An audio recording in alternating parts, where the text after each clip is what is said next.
भाई चंद्रशेखर आजाद जी से कि वो आए और आप तक आने वाले लोग ये आगरा के गांव से चलकर आए हैं, मोहल्ले मोहल्ले से चलकर आए हैं। हमारे पार्टी के लोगों ने दिन रात मेहनत की, हमारे भीम आर्मी के साथियों ने दिन रात मेहनत की। ये मैदान आज पहली बार भरा है। इस मैदान को आज तक कोई पार्टी भर नहीं पाई, आज तक इस मैदान को कोई पार्टी नहीं भर पाई। देखिए इस मैदान के बाहर भी सारी सड़कें भरी पड़ी हैं। साथियों, हम पुलिस प्रशासन का भी धन्यवाद करते हैं कि पुलिस प्रशासन आगरा के लोग हमारा पूरा सहयोग कर रहे हैं। अब मैं अनुरोध करता हूं अपने प्रिय नेता एडवोकेट भाई चंद्रशेखर आजाद जी से वो आए और अपनी बात को हम सबके समक्ष रखें। एडवोकेट भाई चंद्रशेखर आजाद जी संघर्ष करो, हम आपके साथ हैं। एडवोकेट चंद्रशेखर आजाद जी संघर्ष करो, हम आपके साथ हैं। एडवोकेट चंद्रशेखर आजाद जी संघर्ष करो, हम आपके साथ हैं। बहुजन समाज का संकल्प है, आजाद ही विकल्प है। बहुजन समाज का संकल्प है, आजाद ही विकल्प है। बहुजन समाज का संकल्प है, आजाद ही विकल्प है। भाइयों, हम आपके बीच में हमारे प्रिय नेता एडवोकेट भाई चंद्रशेखर आजाद जो इस देश के अंदर मोदी का विकल्प बनने जा रहे हैं। ये आरएसएस के लोग, बीजेपी के लोग ये प्रचार करते हैं कि मोदी का कोई विकल्प नहीं है। मैं आज इस मंच से कह सकता हूं कि कोई विकल्प है तो बहुजन समाज के लिए आजाद ही हमारे विकल्प है। एडवोकेट चंद्रशेखर आजाद जी आए और अपनी बात को रखें।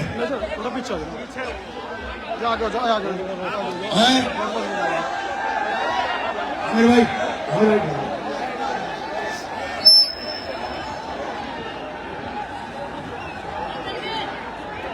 भाई उधर का साउंड बंद हो गया है।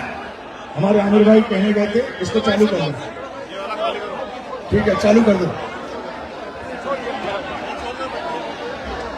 आए हमारे प्रिय नेता एडवोकेट भाई चंद्रशेखर आजाद अब आपके बीच में अपने विचार रख रहे हैं।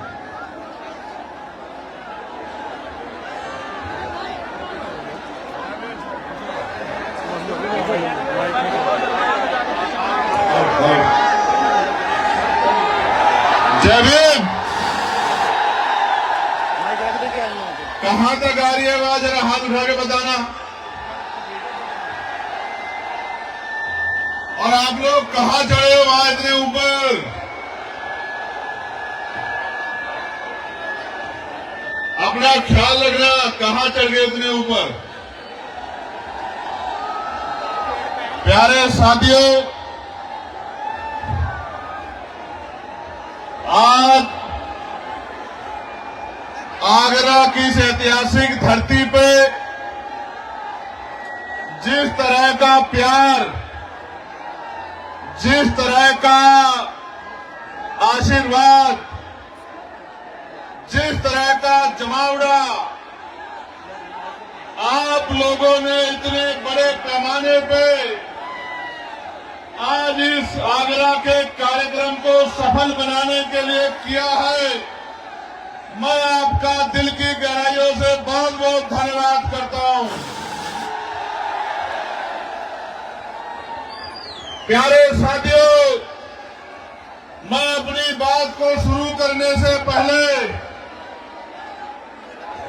बहुजन समाज में जन्मे सभी संतों, गुरुओं और महान पुरुषों को नमन करता हूं। और उनमें भी महामानव तथागत बुद्ध, जिनको पूरी दुनिया में शांति का प्रतीक माना जाता है, जगत गुरु सदगुरु रविदास जी महाराज, जो अंधविश्वास पाखंडवाद को जिन्होंने चूल हिला के रख दी थी, गुरु नानक देव, गुरु वाल्मीकि जी,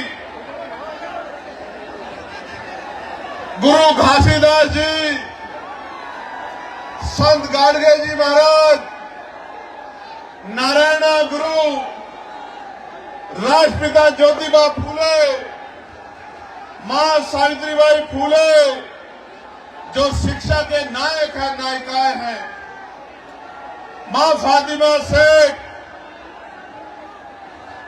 डॉक्टर बाबा साहब अम्बेडकर संविधान निर्माता और करोड़ों भारतीयों के मुक्तिदाता डॉक्टर बाबा साहब अम्बेडकर, सर छोटू राम, मामना रामसू वर्मा, चौधरी महाराज सिंह भारती, बाबू जगदेव प्रसाद कुशवाहा, जननायक कपूरी ठाकुर, चौधरी चरण सिंह जी, कोतवाल धन सिंह गुजर, ब्रह्मानंद लोधी जी, संत राम बीए प्रजापति जी, बाबू शिवदयाल चौरसिया जी, मान्यवर दीना भाना वाल्मीकि साहब और मेरे रहबर, मेरे नेता, मेरे गुरु मान्यवर साहब के सारे साहब श्री काशीराम जी को नमन करता हूं। मां अल्याबाई होलकर, महाराजा बिजली पासी, मां अवंतिकाबाई लोधी, मां झलकारी बाई, मां फूलन देवी को भी नमन करता हूं। सम्मानित साथियों, आप जानते हैं कि ये कार्यक्रम जीआईसी ग्राउंड में नहीं होना था। ये कार्यक्रम कहां होना था? रामलीला मैदान में। और रामलीला मैदान सिर्फ मैदान नहीं है, वो मिट्टी है जिस मिट्टी में बाबा साहब अम्बेडकर के आंसू टपके थे, हमारे रहबर के आंसू टपके थे। जिस मिट्टी में रोए थे बाबा साहब अम्बेडकर, वो मिट्टी है। मेरी इच्छा थी कि उस मिट्टी को नतमस्तक होना है, उस मिट्टी को अपने माथे पे लगाना है और बाबा साहब अम्बेडकर के अधूरे काम को इस देश में पूरा करके दिखाना। ये संकल्प लेकर हम लोग आए। प्यारे साथियों, हमसे जगह छीनी जा सकती है, लेकिन दिलों से हमको नहीं निकाला जा सकता। वो हमसे जगह छीन सकते हैं, वो बहुत लंबे समय से ये करते आए हैं। वो हमसे आज जगह छीन सकते हैं, लेकिन आपके दिलों से हमें नहीं निकाल सकते। इस बात का प्रमाण आज आप लोगों ने दिया है। ये नौजवानों की सैलाबी ये जो संख्या है, और इधर मेरी मां बहनों का जो धूम में बैठ के आशीर्वाद देने के लिए आई है, मैं आपका कैसे धन्यवाद करूं। आपने भीम आर्मी आजाद समाज पार्टी को जिस तरह का प्यार आशीर्वाद देने का काम किया है, मैं आगरा अलीगढ़ मंडल के अपने तमाम नेताओं का बहुत बहुत धन्यवाद करता हूं। भीम आर्मी के हमारे साथी, आजाद समाज पार्टी के हमारे साथी, हमारे भाईचारा संगठनों के हमारे नेतागण, हमारे अधिवक्ता मोर्चा के साथी, मिशन 78 के साथी, युवा मोर्चा के साथियों का मैं बहुत बहुत धन्यवाद देता हूं। और ये पहला ऐसा आंदोलन है जिसके मंच पे SC, ST, OBC और मुस्लिम, जैन, सिख तमाम जातियों के नेता आपको देखने को मिलेंगे। बाकी जगह पे तो अगर वो MP MLA भी बना देते हैं, उसको इतनी हिम्मत नहीं देते कि वो अपने समाज के लिए एक शब्द मुंह से निकाल सके। आपको 2 अप्रैल 2018 याद है, नहीं याद है? मैंने तो आगरा के जिलाधिकारी कार्यालय पे भी नीला झंडा देखा था उस दिन। मेरे आज भी याद है। प्यारे साथियों, जिन साथियों ने 2 अप्रैल में बलिदान दिया था, या जो साथी 2 अप्रैल में जेल गए थे, मैं चंद्रशेखर आजाद अपनी पार्टी की तरफ से आपको वादा करता हूं, 27 में राजकाज बदलेगा। इन झूठों मुकदमों को शाम तक हम लोग हटाने का काम करेंगे। मेरी बात को आप याद रखना। और जिन निर्दोष लोगों ने पुलिस की लाठियां खाई और जेल काटने का काम किया, उन निर्दोष भाइयों को सरकार सम्मानित करने का काम करेगी, उनके आंसू पोंछने का काम करेगी। इस बात का भी मैं आपको विश्वास दिलाता हूं। प्यारे साथियों, आज जब मैं आगरा में हूं और उत्तर प्रदेश में ये हमारा दूसरा सम्मेलन है, हमने 18 प्रमुजन सम्मेलन किए थे। उन सम्मेलन के जरिए हमने कर्मचारी, अधिकारी, पूर्व प्रधान, वर्तमान प्रधान, जिला पंचायत सदस्य, क्षेत्र पंचायत सदस्य, पूर्व विधायक, पत्रकार, चिंतक, वकील, तमाम लोगों को बुला के बिठा के पूछा था कि हमें उत्तर प्रदेश में इन गरीबों को राजकाज में लाना है, आप रास्ता बताओ। पूरे बुद्धिजीवी समाज ने हमारे हाथों को मजबूत करने का विश्वास दिलाया था और आज ये उसका प्रमाण है कि जहां तक नजर जा रही है नीला नीला समंदर नजर आ रहा है। और सिर्फ नीला समंदर नजर नहीं आ रहा है, नौजवानों की शक्ल में मुझे बाबा साहब अम्बेडकर के नीले बाज नजर आ रहे हैं। इन बाजों की अगर निगाह सत्ता की तरफ मुड़ जाए तो वो दिन दूर नहीं है कि लखनऊ के 5 कालिदास मार्ग में एक अम्बेडकरवादी, एक बहुजनवादी, एक संविधानवादी आपका मुख्यमंत्री बनकर बैठेगा और प्रदेश के लोगों को न्याय दिलाने का काम करेगा। प्यारे साथियों, आगरा में जब बाबा साहब अम्बेडकर अपनी बात को रख रहे थे, नौजवानों, मैं जानता हूं कि संख्या ज्यादा है और आपको परेशानी हो रही है, लेकिन आप ये समझ लो ये परेशानी उस परेशानी से कम छोटी है जब हमारे लोगों पे जुल्म जाति अन्य अत्याचार होता है और आप सड़कों पे खड़े होकर मुकाबला करते हो। मैं आपकी हिम्मत को दाद देता हूं। प्यारे साथियों, बाबा साहब अम्बेडकर जब अपनी बात रख रहे थे 18 मार्च 1956 में उन्होंने सभी को समझाने का काम किया और उनकी कुछ बातें जो जेल में रहते मैंने पढ़ी थी, जिनका मेरे ऊपर इतना गहरा असर हुआ कि आज भी रात को जब आंख खुल जाती है अचानक से तो याद आता है कि बाबा साहब अपने अंतिम समय में रोआ करते थे, उनकी आंखों में आंसू होते थे और उनकी उम्मीदें नौजवानों से लगी हुई थी। बाबा साहब ने यहाँ कर्मचारियों के बारे में कहा कि कर्मचारियों ने मेरा साथ नहीं दिया, लेकिन मैं धन्यवाद देता हूं कि आज देश के बहुत सारे कर्मचारी अधिकारी अपनी सामाजिक जिम्मेदारी का निर्वहन कर रहे हैं। बाबा साहब ने कर्मचारियों अधिकारियों से कहा कि केवल अपने बारे में मत सोचो, अपनी आमदनी का, अपनी तनख्वाह का 20% पैसा अपने समाज को तरक्की के लिए लगाओ। मैं उन कर्मचारियों का धन्यवाद दूंगा जिन कर्मचारियों ने बाबा साहब की बात को माना और जिन्होंने नहीं माना, मैं उनको आगाह करते हुए कहना चाहता हूं कि आप बाबा साहब का साथ नहीं दे पाए, लेकिन अब बाबा साहब के बच्चे मैदान में हैं। अपने समाज को, इस कमजोर हक वंचित समाज को मुख्य धारा में लाने के लिए आजाद समाज पार्टी का तन मन धन से साथ दो और फिर देखो उत्तर प्रदेश कैसे आगे बढ़ता है। प्यारे साथियों, बाबा साहब ने अंत में अपनी बात को खत्म करते हुए कहा था कि अब मैं बूढ़ा हो चला हूं, बीमार रहता हूं, जब अपने चारों तरफ देखता हूं तो एक भी नौजवान ऐसा नजर नहीं आता जो इस आंदोलन रूपी तंबू का बम्बू बन के इस आंदोलन को आगे बढ़ा सके। बाबा साहब कह रहे थे, मैं ऐसे टेंट की तरह हूं, मैं ऐसे तंबू की तरह हूं, बम्बू की तरह हूं, जिसमें बहुत सारे टेंटों का बोझ है, लेकिन मैं गौरवान्वित हूं कि आज हमारे साथ मैं इस बात को नहीं कह सकता कि मैं अकेला हूं।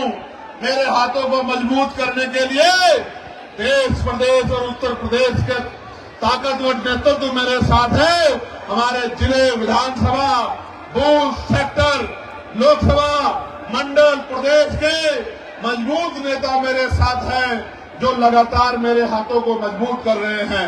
प्यारे साथियों, मैं आपको ये कहना चाहता हूं, बाबा साहब ने उस दिन ये कहा था रोते हुए कि एक भी नौजवान दिखाई नहीं देता जो इस आंदोलन को आगे बढ़ा सके। आज मुझे इस मैदान में लाखों नौजवान दिखाई देते हैं जो बाबा साहब की बात को मानने के लिए तैयार है और बाबा साहब की बात को मानने के लिए तैयार नौजवानों, आपकी शक्ति से शासन प्रशासन को चीजों को समझ ही रहा है, लेकिन सरकारों की भी नींद खराब है।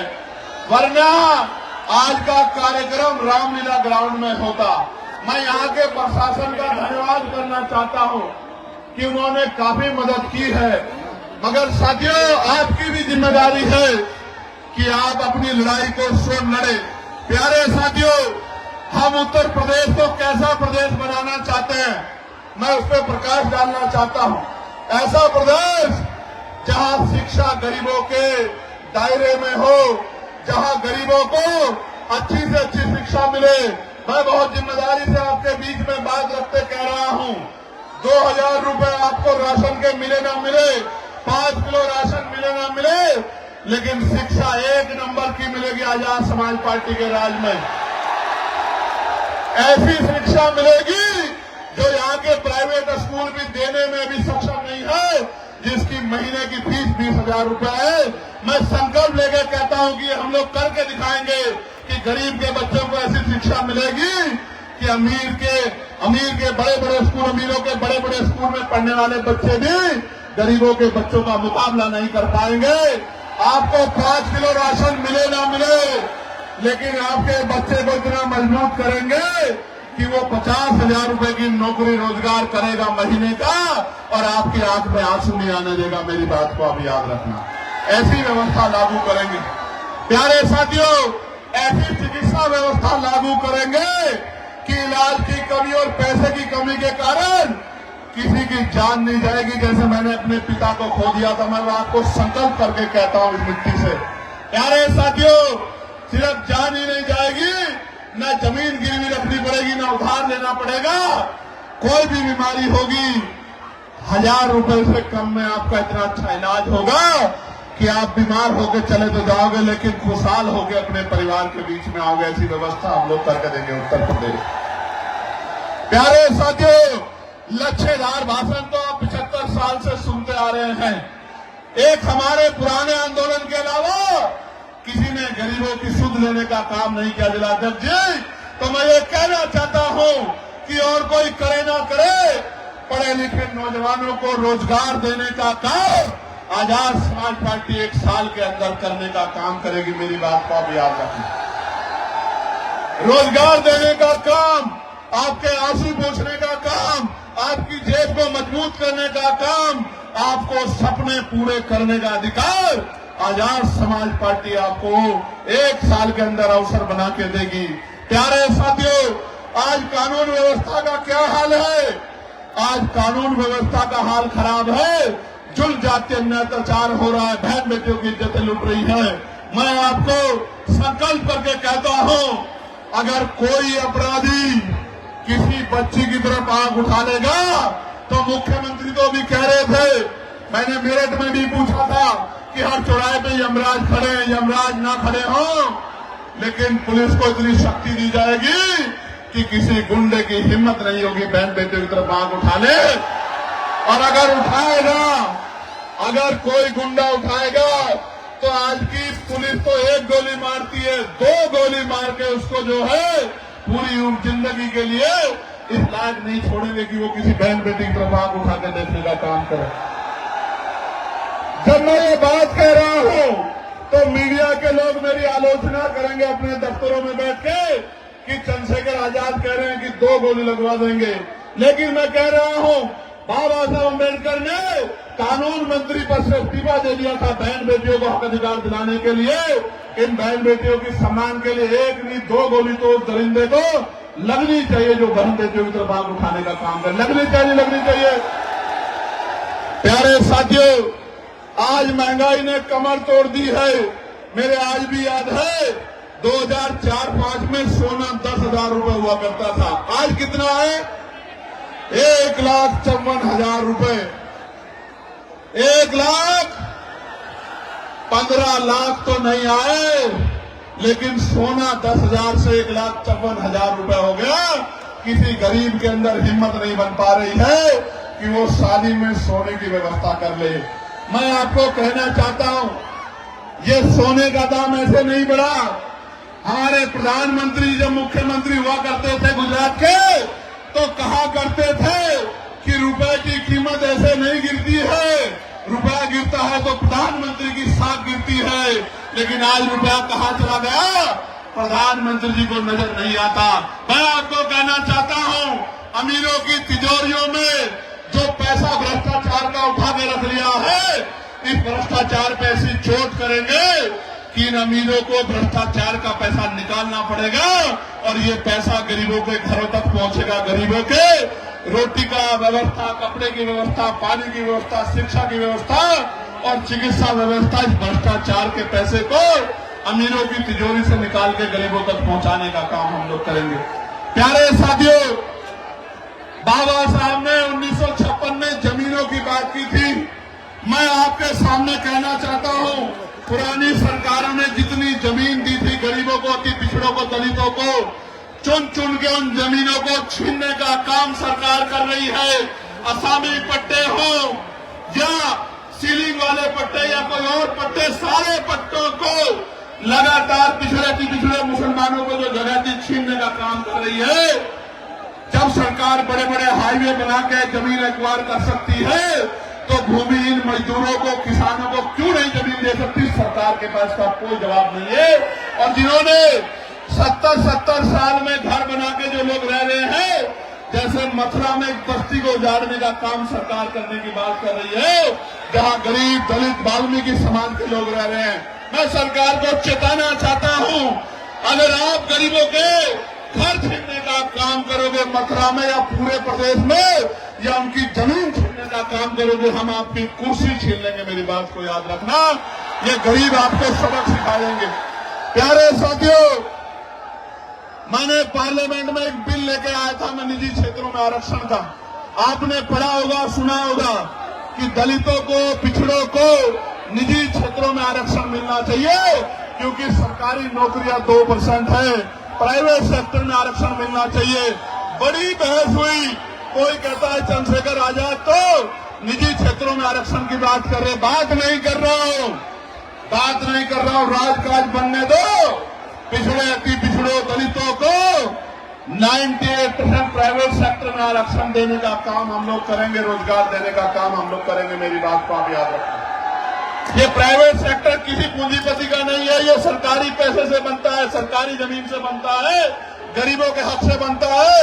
इस 98% प्राइवेट सेक्टर में आज आगरा की धरती से संकल्प हम लोग लेते हैं, इस 98% प्राइवेट सेक्टर में, इन उद्योगों में कमजोर वर्गों के लोगों को हम लोग आरक्षण देने का काम करेंगे। इस बात का मैं आपको विश्वास दिलाता हूं। आपको याद होगा, एक पार्टी है जो अपने आप को नारा लगाती है कि हम दलितों, पिछड़ों, मुसलमानों की पार्टी है, हम इनका ध्यान रखते हैं।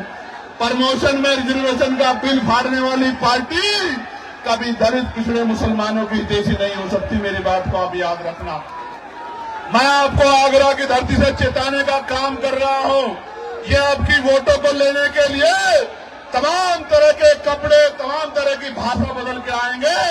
ये आपके हितैषी होते तो आपके कर्मचारियों को डिमोशन का सामना नहीं करना पड़ता, आपके कर्मचारियों को खून के आंसू नहीं रोने पड़ते। इस बात का आपको एहसास होना चाहिए। और अगर हम लोगों को मौका मिल जाएगा तो पिछड़े, अति पिछड़ों को भी दलितों के साथ प्रमोशन में आरक्षण दिलाने का काम हम लोग उत्तर प्रदेश में करेंगे। मेरी बात को आप याद रखना। प्यारे साथियों, मैं तो यही तक नहीं, मैं सामाजिक न्याय को मानने वाला व्यक्ति हूं।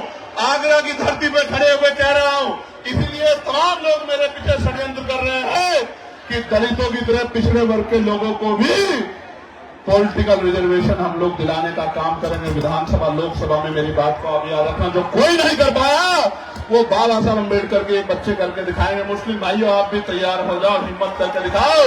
आजाद समाज पार्टी आपको भी संख्या के आधार पर आपकी हिस्सेदार दिला कर रहेगी। मेरी बात को याद रखना। और अति पिछड़े वर्ग के लोगों को कहना चाहता हूं, उनके मन में भय रहता है। आरक्षण 27% दिया गया है, जबकि आबादी 52% थी। मैं आपको विश्वास दिलाता हूं, पिछड़े वर्ग के लोगों को, पाल प्रजापति, कश्यप मौर्य, साक्यम बिल, कुशवाहा, राजभर, तमाम लोगों को 15% उत्तर प्रदेश में अलग से आरक्षण की व्यवस्था करा के देने। मेरी बात को आप याद रखना, जिससे कि कोई विवाद ना रहे। और आपकी भी संख्या कम न रहे, आपको भी आगे बढ़ के आने का मौका मिले। पाल प्रजापति, सैन विश्वकर्मा मौर्य का बच्चा भी, निषाद का बच्चा भी, दुनिया चौहान का बच्चा भी मुख्य धारा में, इस बात का भी मैं आपको विश्वास दिलाता हूं। प्यारे साथियों,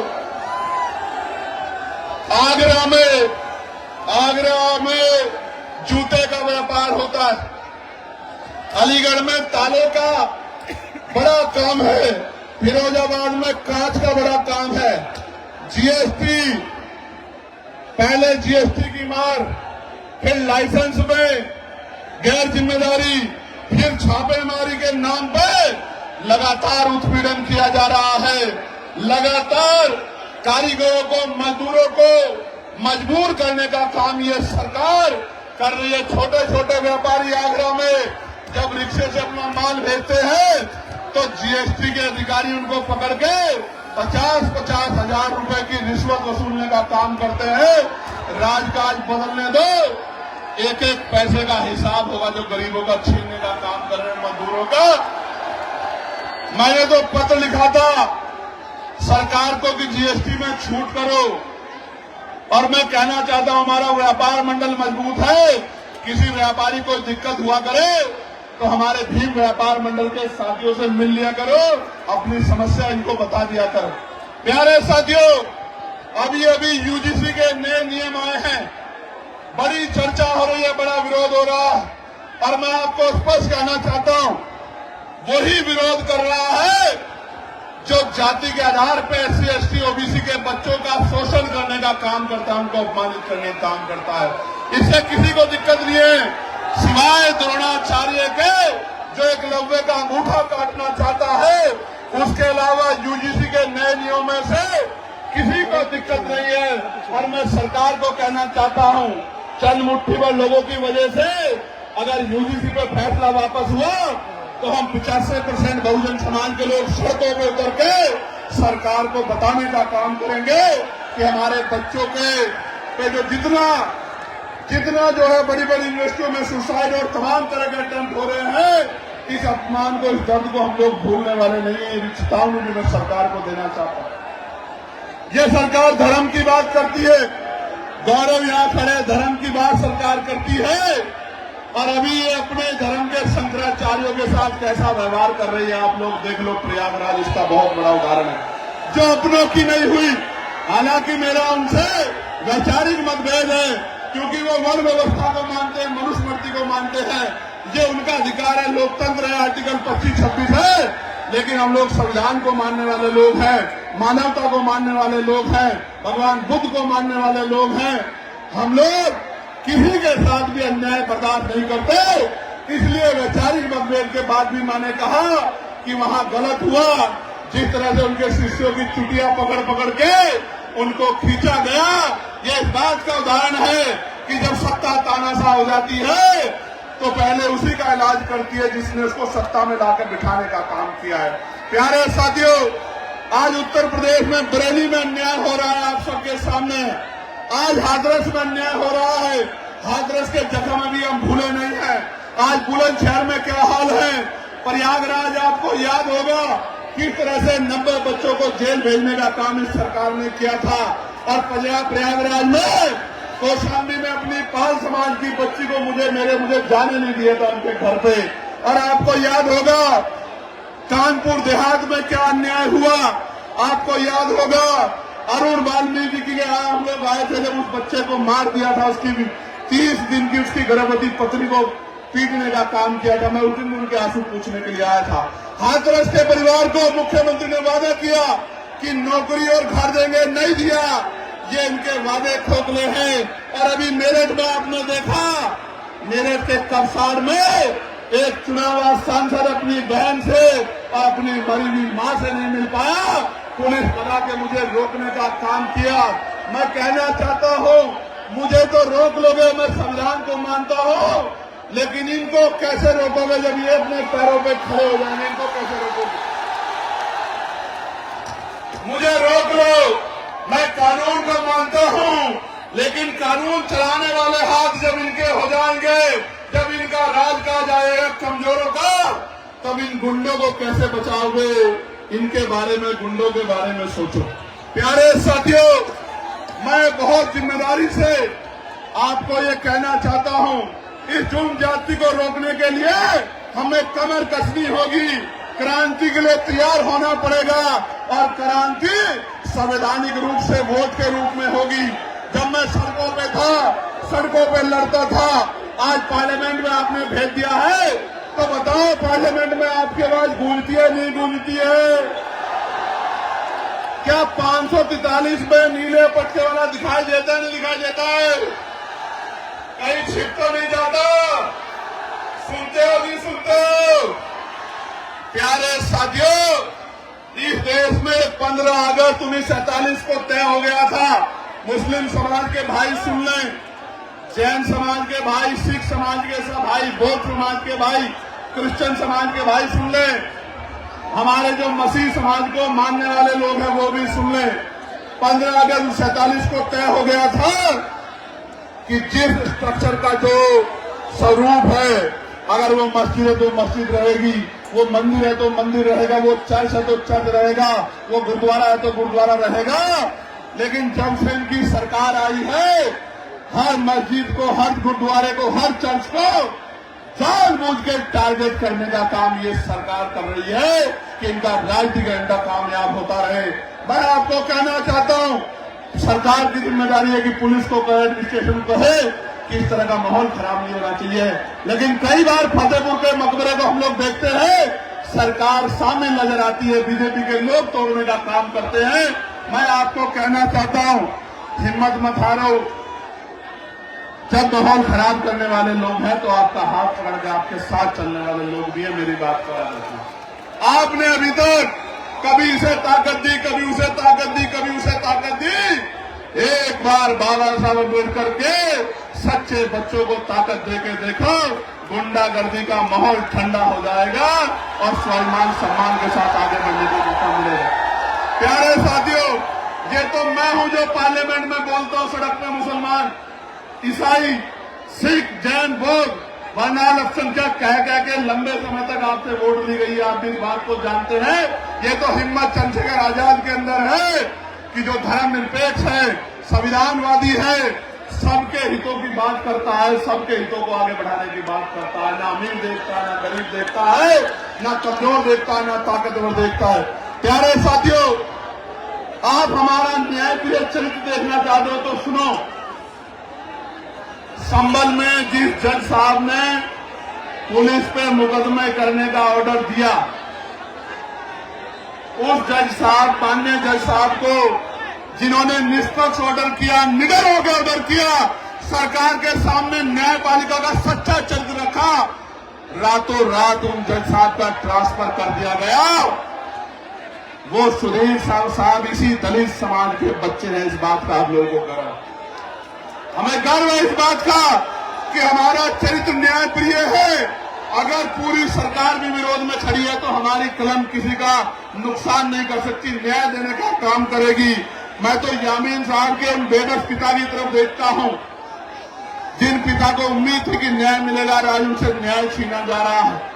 प्यारे साथियों, याद रखो, जुर्म जाति जब बढ़ जाएगी तो जनता उसको उखाड़ फेंकेगी। वही समय आ गया है, यहां से वहां तक ये नीला समंदर इस बात का ऐलान कर रहा है, आगरा में खड़े होकर, ये राजधानी है, आगरा कमजोरों की राजधानी है या नहीं है? राजधानी बताओ, जोर से बताओ, है या नहीं है? ये राजधानी में खड़े होकर मैं आपको कह रहा हूं, पिछड़ो दलितों को, मुसलमान भाइयों को, सिख भाइयों को, जैन भाइयों को, बुद्धिस्ट भाइयों को, न्याय प्रिय सामान्य जाति के लोगों को भी कह रहा हूं, ये सरकार धर्म के नाम पे आपको कमजोर कर सकती है, कभी आपको आगे नहीं बढ़ा सकती। ये काम करने का काम भी वही करेगा जिसने बाबा साहब अम्बेडकर के विचारों को अपने अंदर आत्मसात किया हो। बाबा साहब ने कहा था कि जाकर पढ़ना संविधान को, मैंने जाति के लिए काम नहीं किया, हर व्यक्ति की आजादी सुनिश्चित की है, उसके अधिकार सुनिश्चित किए हैं। इसलिए जब तक इस सोच का व्यक्ति कुर्सी पर नहीं आएगा, भला नहीं हो सकता। मेरी बात को आप याद रखना। प्यारे साथियों, आज सरकार जुडिशरी को अपने कब्जे में लेना चाहती है, उस पर दबाव बनाना चाहती है, अपने हिसाब से चलाना चाहती है। मैं न्यायपालिका में बैठे जजों से कहना चाहता हूं, माननीय न्यायाधीशों से कहना चाहता हूं, घबराने की जरूरत नहीं है। आपकी रक्षा सुरक्षा के लिए आजाद समाज पार्टी भीम आर्मी खड़ी है। आप निष्पक्ष होकर काम करो। आपके ऊपर उंगली उठेगी तो हम लोग गोली खाने के लिए सबसे आगे खड़े रहेंगे। मेरी बात को आप याद रखिए। प्यारे साथियों, अभी एक आदेश आया और वो आदेश है, नीरज साहब, फोन पे आप SC ST को गाली दे दो तो इसको अपराध नहीं माना जाएगा। अगर फोन पे किसी को गाली दी जाए, धमकी दी जाए, अपशब्द कहे जाए, वो अपराध माना जाएगा, लेकिन SC ST को कहा जाएगा तो अपराध नहीं माना जाएगा। आप देखो मौर्य लाल कैसे मजाक उड़ा रहे हैं कमजोरों का। ये लोग देखो, पहले थाने में FIR नहीं होती। मैं एक परिवार से मिला, मेरी बात पे गौर करो नौजवानों। उस परिवार ने मुझसे कहा कि भैया, अमीर आदमी सीधे चला जाता है थानाध्यक्ष के ऑफिस में, CO के ऑफिस में, ASP के ऑफिस में, DCP के ऑफिस में, कमिश्नर के ऑफिस में, SSP के ऑफिस में, DM के ऑफिस में, DM के ऑफिस में, SDM के ऑफिस में, तहसीलदार कानूनगो सेक्रेटरी के ऑफिस में। गरीब आदमी बाहर इंतजार करता रहता है कि कब अधिकारी बुलाएंगे, कब उसको न्याय मिलेगा। ये है उत्तर प्रदेश आज का। मैं आपको विश्वास दिलाता हूं, राजकाज बनने दो। अधिकारी आपकी बस्तियों में आगे कैंप लगा के आपकी समस्या को सुना करेंगे और उसका हल किया करेंगे। मेरी बात को याद रखिए। याद है नहीं याद है, मेरी लोकसभा में मैं अधिकारियों को उस गारे में ले गया था, नहीं ले गया था, कीचड़ में। इसीलिए लेके गया था कि जाके गरीबों के हाल देखो और आपको पता लगे कि आपके लिए मखमली सड़कें और गरीब कीचड़ में रहते हैं, 2-2 फुट कीचड़ में। आज भी आप कमजोर वर्गों की बस्ती में जाओ, मोटरसाइकिल के अलावा 4 फुट की गाड़ी नहीं घुस सकती। ऐसे हाल गरीबों की बस्तियों के बने हैं। कीचड़, गंदगी, सफाई की व्यवस्था नहीं है। मैं आप सबको कहना चाहता हूं, हिमांशु साहब कह रहे थे, अमित गुजर जी, कसाना जी बैठे हैं, वो भी इस बात पे मुझसे कह रहे थे, सतपाल चौधरी जी भी कह रहे थे, चक साहब भी कह रहे थे, चित्तौड़ साहब ने भी कहा कि यहाँ ठेकेदारी आउटसोर्सिंग के जरिए सफाई कर्मचारियों को देश भर में भी और आगरा में उनके हितों को लूटने का काम किया जा रहा है। मैं आपको विश्वास दिला जाता हूं, तमाम आउटसोर्सिंग खत्म कर देंगे उसी दिन। संविदा या पक्की नौकरी, और वो भी 50,000 रुपए से कम नहीं देंगे। मेरी बात को आप याद रखना, जब आजाद समाज पार्टी के हाथ में।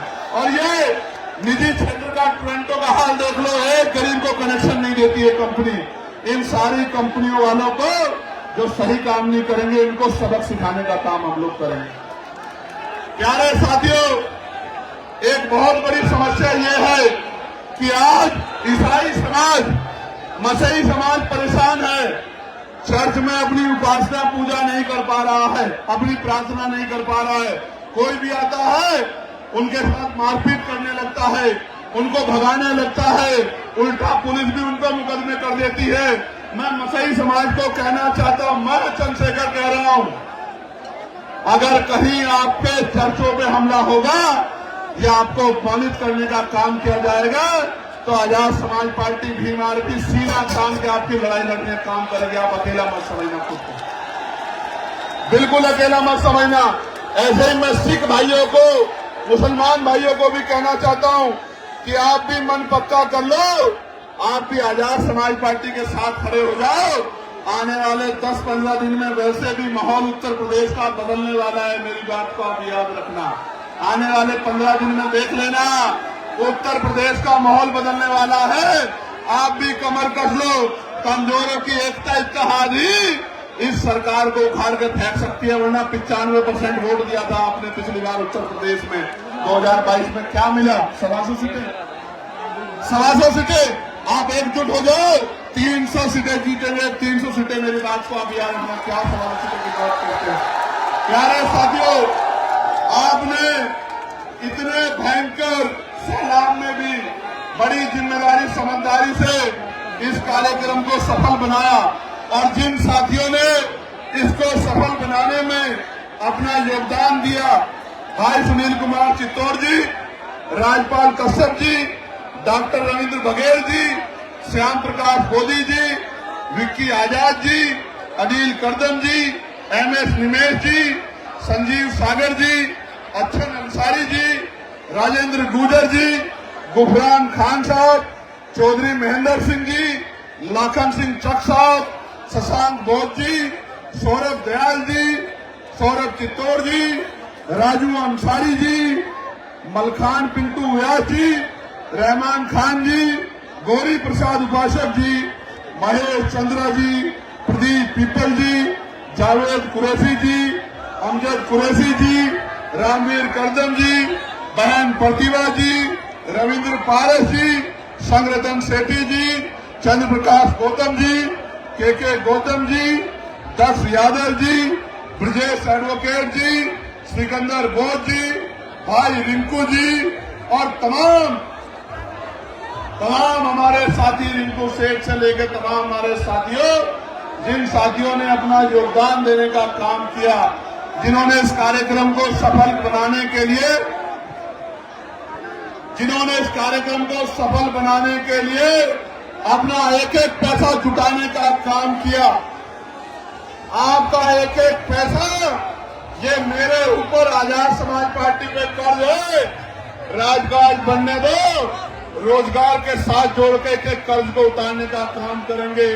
भाई सानू जी का भी, पुलिस के भाइयों का भी, बहुजन मीडिया का भी, मेन स्ट्रीम मीडिया के साथियों का भी, जो आज यहाँ पहुंचे हैं, और ये जो हमारे नौजवान पत्रकार जो कई दिनों से लगातार ग्राउंड बदलने के बाद जिन्होंने सूचना का आदान प्रदान किया, मैं दिल से धन्यवाद करता हूं आप सब लोगों का, आपके चैनल्स का, आपकी हिम्मत का, आपके निस्वार्थ भाव का मैं आपका बहुत धन्यवाद करता हूं। और अवसर मिलने पे आपको आगे बढ़ाने में भी कोई कमी हम लोग नहीं छोड़ेंगे, इस बात का भी मैं आपको विश्वास दिलाता हूं। सारी बहनों का, तमाम यहाँ पहुंचे साथियों का, नौजवानों का, उन्हें शासन प्रशासन के भाइयों का, और वो जो वहां बाबा साहब का झंडा लहरा रहे हैं,